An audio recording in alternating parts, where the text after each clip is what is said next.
Hello everyone, welcome back to Prepco sessions on verbal ability for BBA and BBS entrance exams. Today we're going to do a short but sweet subject, which is subject-verb agreement. This is not going to be very long, just a few thumb rules to follow, but it's very, very important to understand how sentences are constructed. Let's go.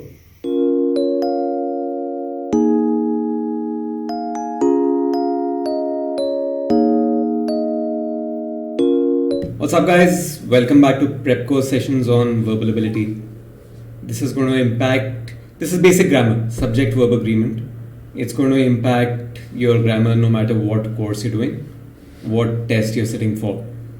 And this is one area like similar as modifiers where they can confuse you very easily, but once you know the ground rules, this is really easy. So what is subject-verb agreement about? Very, very simply put, every sentence has a subject and a verb. What these guys are going to try to do, it's a very lazy way of actually testing your English. It's a very lazy way of giving you questions to solve, because all you do is keep making the sentence longer and longer and putting in more gap between the subject and the verb till you realize that the subject doesn't match the verb anymore, and you can miss it because there's suddenly 20 words in between. So, for example, if you see a sentence like "our neighbors likes us," it's very, very obviously wrong. There's no doubt here at all. Now, if you see a sentence like our neighbors with 8 dogs, all named Cheesecake, likes us," it's still pretty obvious that the sentence is wrong. Neighbors and likes doesn't mix. If they make it the choice of our neighbors in Delhi, the capital of India, to have 8 dogs, all named Cheesecake, and 13 cats, all named Souffle. If you have animals, please don't do this, firstly. Confuse us. Now this is starting to get tricky. And why I said this is a lazy way of testing you is because what they did was pretty obvious, pretty easy. They just made the sentence longer and longer and longer without actually putting in any thought into it. And suddenly, the problem that happens is suddenly what is the subject of the sentence? Is it the neighbors? Are the neighbors confusing you? How do you find out? Basically, just remove components. The choice of our neighbors in Delhi. In Delhi, the neighbors are in Delhi, remove that part. The choice of our neighbors, the capital of India is describing Delhi, remove that part for now. Right now your aim is to understand what is the action happening in the sentence. The subject and the verb, what are they?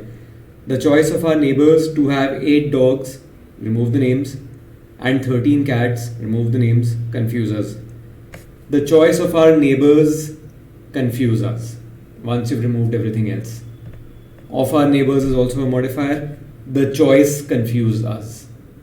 Now that you've removed everything else and simplified the sentence, now you see the error. It needs to be the choice confuses us. All these modifiers in the middle, we've done the class on modifiers before this. I'll drop in a link in the comments. That's also very, very important. It's actually getting to the same point. The modifiers are what they're using to make the sentences much longer.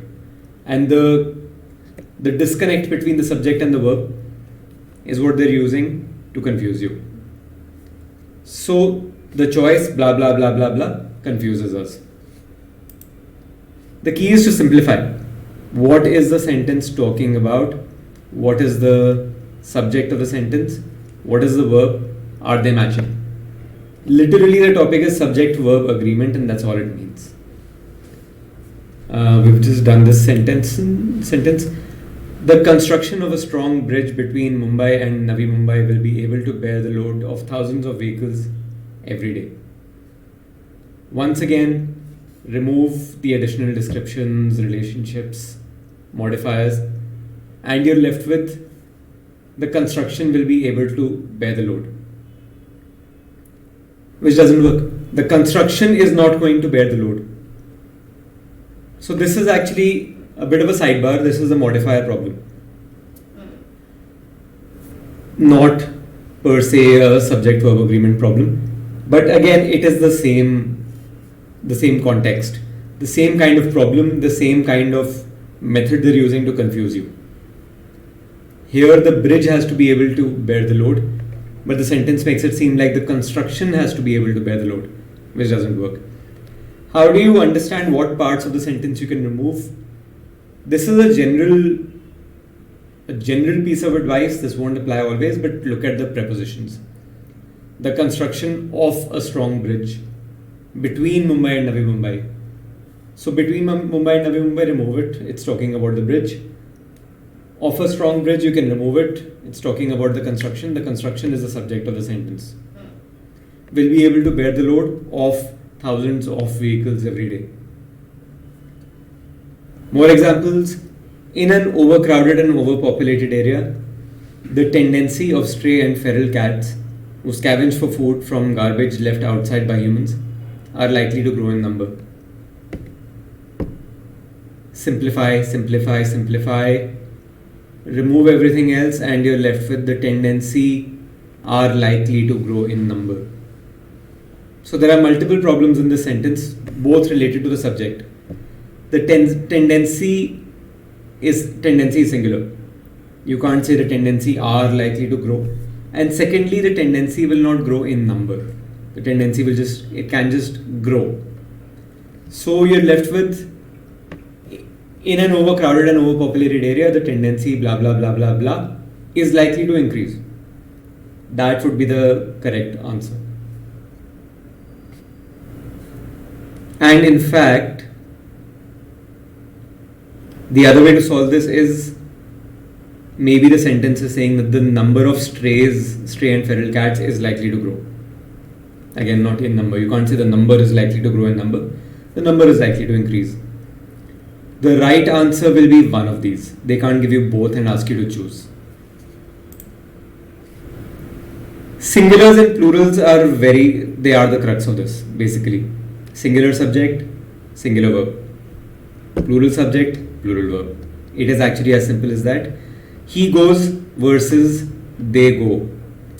But obviously they're not going to give you such a simple example, right? One way of confusing you is by using pronouns such as each, everyone, everything, either. You can see this list here.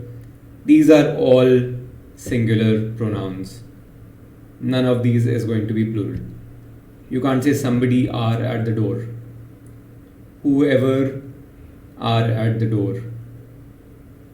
So you might have heard sentences like, whoever are you talking about?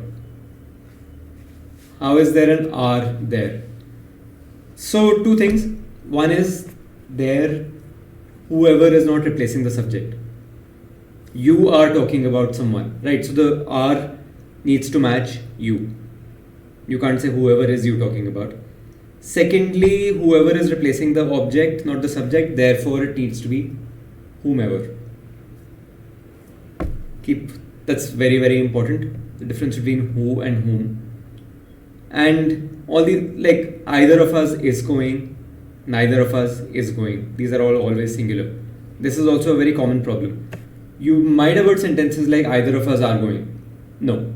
Or neither of us are going. It should be is. None of us are going. No. None of us is going.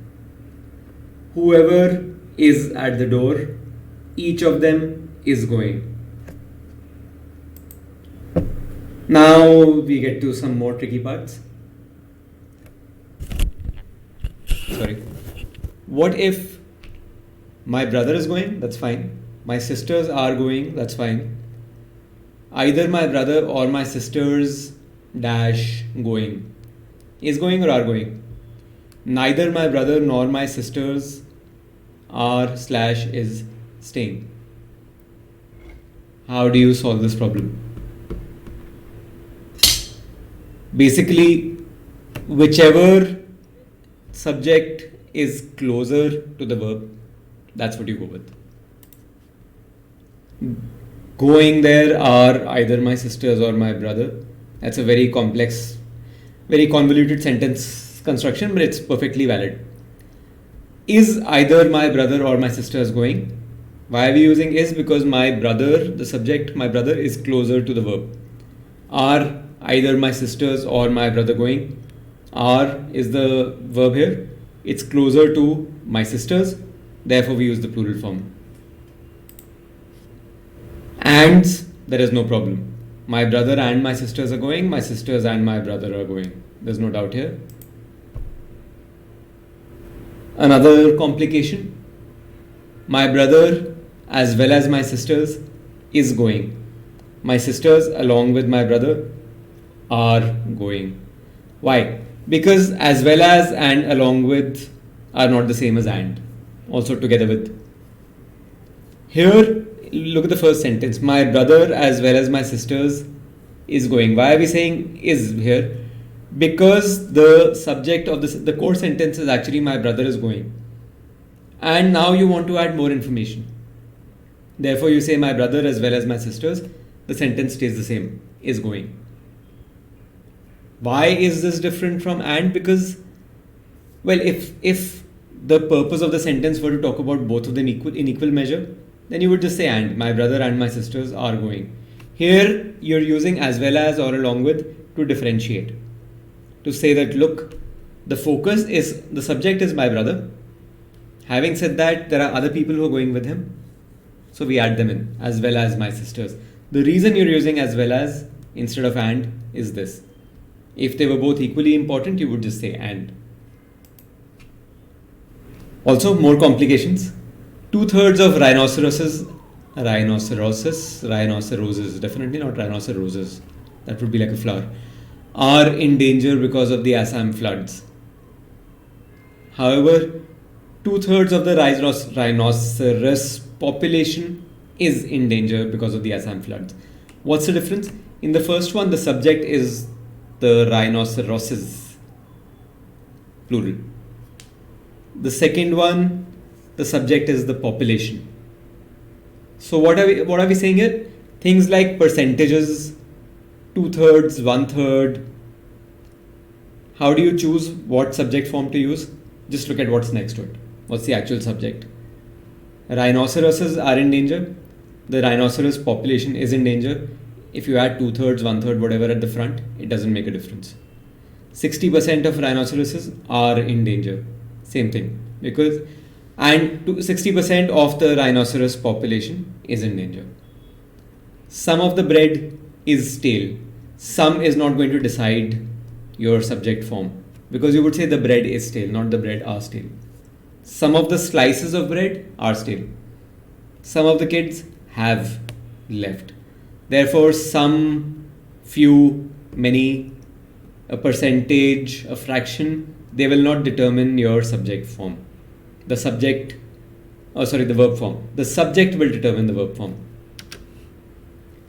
Collective nouns, there's just one trick here. Collective nouns broadly are singular.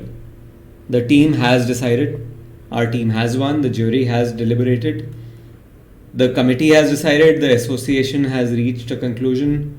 The company is going to grow this year. The orchestra is playing beautifully. The group has decided. They're all singular. Just keep in mind this one exception. If we are talking from the perspective of different members of the group.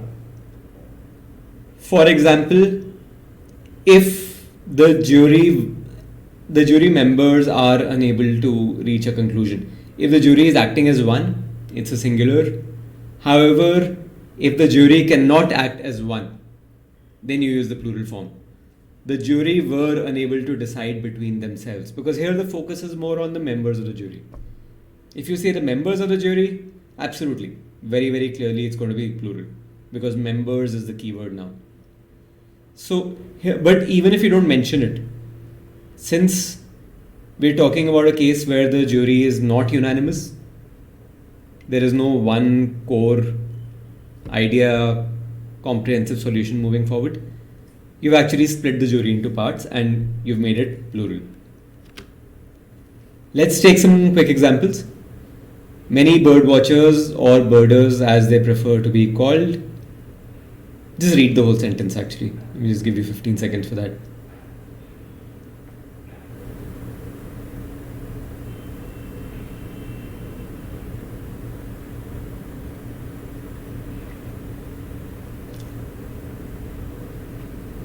How do you actually? So my point here is not to give you the answer. I'll have to see actually. I haven't seen this one for a while. But how do you approach these questions? Simplify, simplify, simplify. Many bird watchers or birders, as they prefer to be called, look, the blank is way ahead. This is a modifier. Remove it for now. Many bird watchers keep journals called life lists. They're doing something in their life lists. Remove. Many bird watchers keep journals called life lists, blah blah blah, they have seen and identified, typically beginning with the feathered creatures. The only part that matters here is bird watchers is plural. Observed in one's own backyard. You use one's own backyard if you start the sentence with one. One must take care of what happens in one's backyard. That's not the case here. The subject is bird watchers, their own backyard. Theirs doesn't fit because this is not possessive. One's, again, one needs to take care of what happens in one's backyard. Yes, here we're talking about bird watchers, we use their. Simplify the sentence. Some of the milk. Milk is singular. Therefore, seems to be contaminated. As we discussed, some is not going to determine the verb form. The subject is milk. That determines the verb form. Seems is the right answer. Rice and rajma, every Delhiite's favorite dish. Reminds, remind, will remind, is reminding. So two of these are just tense forms that can be ignored. The question is reminds or remind. It's plural, right? So rice and rajma remind me of my childhood spent in Delhi.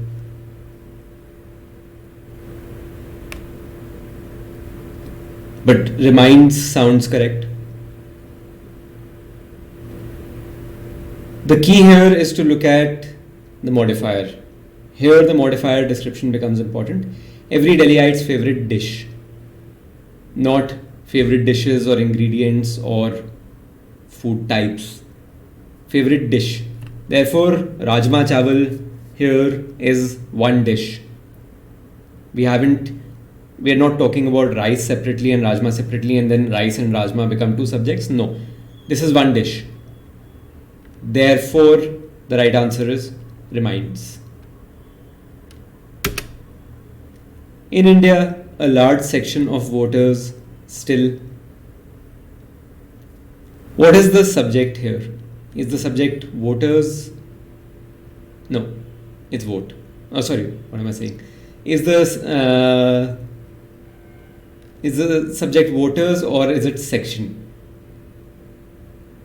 The subject here is section. As we said, a population can be the subject. Here, the subject is section of voters is describing what the section comprises of. Section is singular. Therefore, the answer is votes. Last example. Several of the cricket players in New Zealand also belongs, were belonging, was belonging, belong. So again here the question comes down to belongs versus belong. What will decide the answer? Cricket players. Plural, therefore belong to the national rugby team. Several makes no difference here. The answer depends on cricket players. So that basically is subject-verb agreement. This wasn't a very long session because it's not a very complicated topic. Just a few thumb rules you have to keep in mind. The subject and the verb have to match and just try removing everything else in the middle to bring the subject and verb closer together to see what your answer is. Any questions at all? Drop us a comment and we'll drop links to the other classes also in the comments. And any doubts you have generally about verbal ability, drop us a line.